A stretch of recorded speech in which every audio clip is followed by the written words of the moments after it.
Selamat sore dan salam sejahtera bagi kita semua. Perkenalkan kami dari kelompok 1, mata kuliah Ilmu Negara, kelas reguler 1E, Fakultas Ilmu Sosial Unimed. Pada kesempatan kali ini, kami akan menjelaskan video mengenai isu serta peran aktif bangsa Indonesia sebagai negara bebas aktif dalam konflik Rusia dan Ukraina. Namun sebelumnya, kami akan memperkenalkan anggota dari kelompok 1. Yang pertama ada Lisa Caroline Pakpahan, Putri Lopiga Baru Tarigan, Iren Baru Bangun, Bayu Ardiansyah Putra, Fiona Francesca Purba, Stevi Margareta, dan Zoan Gaharu Perangin-Angin. Baiklah, kami akan menjelaskan mengenai latar belakang konflik Rusia dan Ukraina. Rusia dan Ukraina merupakan dua negara merdeka yang muncul pasca runtuhnya Uni Soviet pada tahun 1991. Kedua negara pecahan ini tentunya memiliki hubungan baik secara sosial, budaya, dan ekonomi. Meski begitu tidak dengan politik, di mana keduanya justru memiliki sejarah konflik politik yang panjang. Menurut catatan sejarahnya, konflik Rusia dan Ukraina sudah lama terjadi. Dahulu, Ukraina, Rusia, dan negara tetangga Belarusia menjadi negara adidaya di abad pertengahan. Menurut berbagai catatan lainnya, Rusia dan Ukraina seringkali terlibat konflik ketika revolusi Bolshevik terjadi pada 1917. Pada masa itu, Ukraina membentuk pemerintahan sementara dan memproklamirkan dirinya sebagai republik dalam struktur Federasi Rusia setelah penggulingan Kaisar Soviet pada Februari 1917. Dengan runtuhnya monarki Rusia pada tahun 1917, di bawah ketegangan perang dan perselisihan politik, Ukraina mendirikan badan koordinasi mereka, Central Rada atau Dewan, yang segera berkembang menjadi parlemen revolusioner. Pemerintah Jerman mengangkat seorang raja Ukraina di bawah gelar bersejarah Hetman, tetapi kembali berkuasa setelah berakhirnya Perang Dunia Pertama dan memproklamirkan penyatuan dengan tanah Ukraina bekas Kekaisaran Austro-Hungaria. Pada tahun 1922, Ukraina menjadi salah satu republik konstitusen asli dari Uni Republik Sosial Soviet dan baru mendapatkan kembali kemerdekaannya setelah Uni Soviet pecah tahun 1991. Pada tahun 1997, sebuah perjanjian konferensi antara Rusia dan Ukraina menegaskan integrasi perbatasan Ukraina. Sesuatu juga dijamin oleh Rusia dan kekuatan nuklir Barat dalam memorandum Budapest tahun 1994 ketika Ukraina setuju untuk menyerahkan persenjataan nuklir buatan Soviet. Latar belakang konflik terbaru disebutkan bahwa berpendapat banyak latar belakang konflik Rusia. Berikut ini sebagaimana dikutip dari CVR.org. Tahun 2013 awal mula krisis di Ukraina ketika terjadi protes di Ibu Kiev.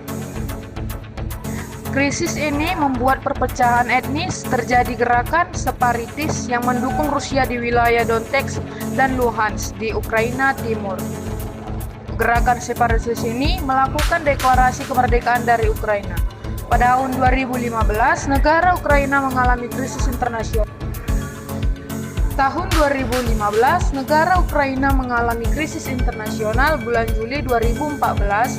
Hal ini membuat Amerika Serikat dan Uni Eropa berselisih dengan Rusia. Tahun 2016, NATO mengumumkan aliansi akan mengerahkan 4 batalion ke Eropa Timur seperti Estonia, Latvia. Pasukan NATO ini bergabung dengan 2 brigade tank Angkatan Darat Amerika Serikat. Pengerahan pasukan ini terjadi bulan September 2017.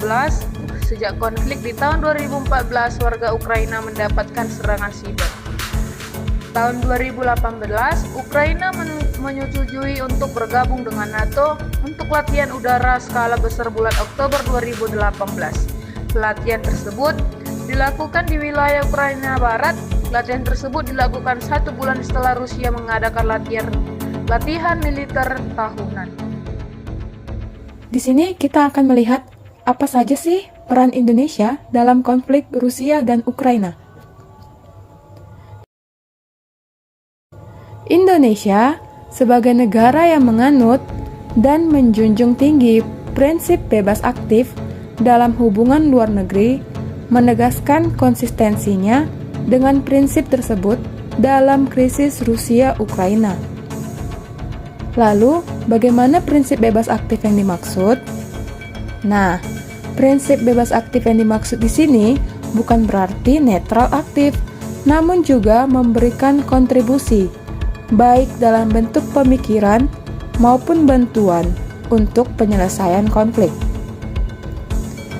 Sikap yang diambil Indonesia juga bukan cuma sekedar mengikuti negara lain, melainkan upaya untuk menyuarakan pentingnya penghormatan terhadap norma hukum internasional. Indonesia juga akan terus mendorong penggunaan agar penggunaan kekuatan dihentikan, sehingga semua pihak dapat menyelesaikan konflik tersebut. Pertama, bahwa Indonesia prihatin atas eskalasi konflik bersenjata di wilayah Ukraina yang sangat membahayakan keselamatan masyarakat dan berdampak bagi perdamaian di kawasan. Kedua, Indonesia juga menegaskan agar menaati hukum internasional dan piagam PBB mengenai integritas dari suatu wilayah negara, serta mengecam setiap tindakan yang mengancam teritorial dan kedaulatan suatu negara. Ketiga, Indonesia kembali menegaskan agar semua pihak mengedepankan perundingan dan diplomasi untuk menghentikan konflik dan mengutamakan penyelesaian damai.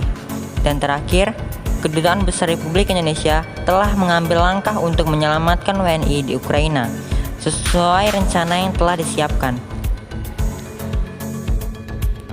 Solusi yang ditawarkan Indonesia terhadap kasus Ukraina dan Rusia.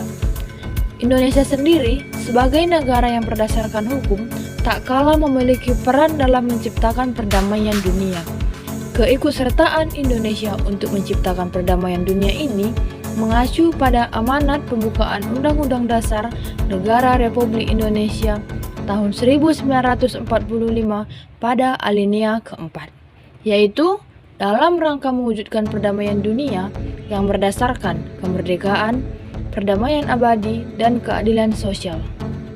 Lalu, apa saja solusi yang ditawarkan Indonesia terhadap kasus Ukraina dan Rusia?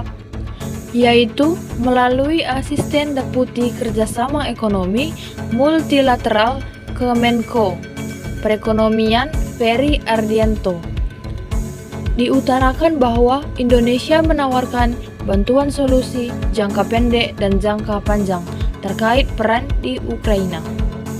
Dalam jangka pendek, Indonesia berkomitmen untuk membantu Ukraina dalam pendistribusian pangan. Indonesia mengusulkan ada pelonggaran sanksi ekonomi terhadap Rusia. Dan untuk jangka panjang, bantuan solusi dalam perang di Ukraina, pemerintah Indonesia berkomitmen meningkatkan kapasitas produk pangan. Indonesia melalui GCRG berkomitmen memfasilitasi bantuan keputusan dan konsensus global untuk memitigasi dan merespon dampak krisis pangan, energi dan keuangan yang akan dibawa ke forum dunia seperti G7 atau G20. Menurutmu, akan berkeliling ke negara anggota G20 untuk mencari solusi konflik Rusia-Ukraina. Untuk mencari solusi terkait konflik Rusia-Ukraina sebelum konferensi tingkat tinggi G20 digelar pada November mendatang. Dalam hal ini, pakar hukum internasional Hikmahanto Juwana menyarankan Menteri Luar Negeri Retno Marsudi untuk memberikan 4 hal yang bisa ditawarkan kepada negara-negara tersebut. Adapun keempat hal tersebut antara lain, hal yang pertama, Menlu Retno harus memberikan pemahaman kepada negara-negara pro-Amerika bahwa Rusia meminta jaminan bahwa NATO tidak melakukan ekstansi ke timur. Kemudian hal yang kedua, Menlu Retno harus meminta negara-negara Eropa membuat jaminan tertulis bahwa mereka tidak akan menerima Ukraina sebagai anggota NATO. Kemudian hal yang ketiga, bertemu dengan Rusia, meminta Rusia melakukan gencatan senjata. Dan hal yang keempat, Menlu Retno disarankan mendatangi Ukraina untuk membujuk Presiden Zelensky agar tidak melakukan provokasi ke Rusia dan lebih mengedepankan rakyatnya. Maka dapat disimpulkan bahwa salah satu sikap politik pemerintah Rusia yang menempatkan ribuan pasukan militernya di sepanjang perbatasan Ukraina merupakan konsekuensi dari memburuknya hubungan Rusia dengan negara-negara Barat.